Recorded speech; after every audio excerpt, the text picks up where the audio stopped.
စာချစ်သူများအားလုံးမင်္ဂလာပါခင်ဗျာ New Day ဆောင်းမှာတင်ဆက်လိုက်ပါတယ် စာချစ်သူများအားလုံးမင်္ဂလာပါရှင် New Day ဆောင်းမှာနားဆင်ပွဲရာစာကောင်းလေးများတင်ဆက်လျက်ရှိပါတယ်ရှင်အားလုံးလည်းမင်္ဂလာပါရှင်အခုဖတ်ပြမယ့်ပုံမြင်လေးကတော့ကျွဲတွေမှာအပေါ်သွားမရှိတဲ့အကြောင်းဖြစ်ပါတယ်ကျွဲနဲ့နွားတို့ဟာဝမ်းဝဲညီကိုတွေဖြစ်ကြပြီးတဦးနဲ့တဦးချင်းချင်းနာနာရှိကြတဲ့ကျွဲတွေရဲ့ပါးစပ်မှာတန်မာခိုင်ခန့်တဲ့အပေါ်အောက်သွားတန်းနှစ်တန်းရှိခဲ့ပြီးနောက်မှာကတော့အောက်သွားတန်းတစ်တန်းပဲပါတယ်ကျွဲဟာတနာကျင်နာတတ်သူပြီးသူအစာစားပြီးတာနဲ့သူ့ရဲ့အပေါ်သွားတွေကိုနွားအတွက်ခဏဟာပေးတတ်တဲ့ကျွဲနဲ့နွားတို့အပြင်မြင်းတစ်ကောင်ကလည်းရှိသေးတယ်မြင်းဟာအကအလွန်ကောင်းသူဖြစ်တယ်လို့ဟာတာမြောက်အောင်ပြောဆိုနိုင်တဲ့ပြောလို့ဆက်လည်းဖြစ်ပါတယ်အချင်းဆိုရမှာလည်းမြင်းကအတန်ကောင်းတော့မြင်းသွားလေရနေရတိုင်းမှာတိရစ္ဆာန်ပေးလက်တွေစုယုံပြီးအားပေးကြတာပေါ့တနေ့တော့ညနေခင်းမှာမြင်းဟာကျွဲနဲ့နွားနေထိုင်တဲ့နေရာတစ်ခုနားမှာဖြောပြဖို့အလှည့်ရောက်လာတယ်ကျွဲကမြင်းဖြောပြမဲ့အစီအစဉ်ကိုလုံးဝစိတ်ဝင်စားပဲကြက်ချွတ်ချောကောင်းလို့သတ်မှတ်ထားလိုက်တဲ့ဒီတော့အေးရအေးချောင်ရွှွအိုင်ထဲမှာကောင်းဖော်ပြီးအိတ်နေတဲ့ဒါပေမဲ့အသက်အရွယ်ငယ်သေးတဲ့နွားကတော့မြင်းရဲ့ရှိုးပွဲကိုကြည့်ချင်တာပေါ့နွားကသူများတွေလိုဝကောင်းစွာလာတွေနဲ့ရှိုးပွဲသွားဖို့ပြင်ဆင်ရင်ကျွဲစီကအပေါ်သွားခဏငှားဖို့သွားတတိယမိရင်တကယ်လို့နွားမှာအပေါ်သွားတာမပန်းခဲ့ရင်ရှိုးပွဲမှာမြင်းကဟာတာတွေပြောလို့အားရပါရရဲတဲ့အခါသွားမပါပဲအဟောင်းသားဖြစ်နေမှာပေါ့ဒါနဲ့နွားကညစာအမြန်စားပြီးကျွဲရဲ့အပေါ်သွားကိုပြန်ပေးဖို့စိတ်မကူးတော့ပဲကျွဲမသိအောင်ရှိုးပွဲထွက်သွားတယ်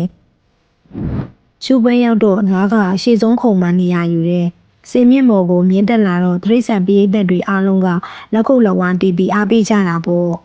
မြင်းကဂျုံမအကနဲ့မိတ်ဆက်ပြီးနောက်ပိုင်းမှာဟာတာပြက်လုံးကြီးထုတ်ပါတော့တယ်တိရစ္ဆာန်ပရိသတ်တွေအားလုံးကကိုယ့်ကိုယ်မထိန်နိုင်တဲ့အထိခွတ်တိုးခွက်လန်ရကြတာပေါ့ဒီတော့နွားလဲလိုက်ရလိုက်တာသူ့ရဲ့ဆဲဆဲရောက်သွားတန်းကလေးတွေကိုမြင်းကတွေ့သွားပါတယ်မြင်းဟာလည်းအပေါ်သွားမရှိတဲ့သူမို့လို့နွားကမနာလိုစိတ်ဖြစ်ပြီးတနည်းနည်းနဲ့လက်ပက်လင်ညာဖို့အကြံထုတ်လိုက်တယ်မြင်းရဲ့ဖြိုပြမှုအစီအစဉ်ပြီးတဲ့နောက်မြင်းဟာပိတ်သက်အားလုံးအလယ်မှာထိုင်ပြီးခုလိုပြောလိုက်တယ်။ပိတ်သက်တွေကကျုပ်ကိုအပေါ်သွားခဏငှားပေးရင်ဒီတက်ကောင်းတဲ့ဖြိုပြမှုတွေလုပ်ပေးနိုင်မယ်။မြင်းရဲ့စကားဆုံးတော့မိုင်မင်းလာတဲ့နွားကချက်ချင်းမတည့်ပြီးသူ့အပေါ်သွားကိုဖြုတ်မြင်းကိုတခါတည်းလှမ်းပေးလိုက်တဲ့။မြင်းကလည်းချီချီနဲ့လက်ခံပြီးနွားကိုကျေးဇူးတင်ကြောင်းပြောတာပေါ့။အချိန်အနည်းငယ်ကြာအောင်မြင်းကဖြောပြမှုတွေဆက်လုပ်ပြီးတယ်ဆွဲဆောင်မှုရှိတဲ့ဖြောပြမှုတွေကိုပရိသတ်ကတခဲနဲ့အားပေးပြီးပြောရွှင်နေကြတာပေါ့မြင်းဟာပရိသတ်ကိုဖြောပြရင်တဖြည်းဖြည်းနဲ့ဇက်စင်အနောင်နာကိုတူးသွားတယ်နောက်ဆုံးမှာမြင်းကပရိသတ်တွေကိုကြောပေးပြီးရုတ်တရက်ခုန်ချထွက်ပြေးသွားပါလိရောအပေါ်သားပန်သွားပြီဆိုတာသိလိုက်ရတဲ့နွားကချုံးမွေးချောင်လို့တာပေါ့ပြီးတော့ဒေါနာတွေထွက်ပြီးအပေါ်သွားခိုးတဲ့မြင်းနောက်ကိုတခါတည်းလိုက်တာပေါ့ဒါပေမဲ့မြင်းကအပြေးအတန်လို့နွားကဘလောက်ပဲလိုက်မမီတော့ပါဘူး။အကြခင်မြင်းဟာတောင်ကုန်းတစ်ခုကိုတက်ပြေးသွားပြီးပျောက်သွားပါတဲ့။အဲ့ဒီကစပြီးဒီနေ့ခေတ်ကျွဲတွေမှာအပေါ်သွားမပါတဲ့အပြင်ကျွဲတွေကငါဟာလို့အမြဲអော်နေတာတွေ့ရမှာပေါ့။ဒါကိုနွားကလည်းသူ့ရဲ့ဝမ်းဝဲညီကိုကျွဲပြောတာကိုထောက်ခံတဲ့အနေနဲ့ဒါအမှန်ပဲလို့ရည်ရွတ်နေတတ်တဲ့။ကလေးတို့တေချာနားထောင်ကြည့်ကြပေါ့နော်။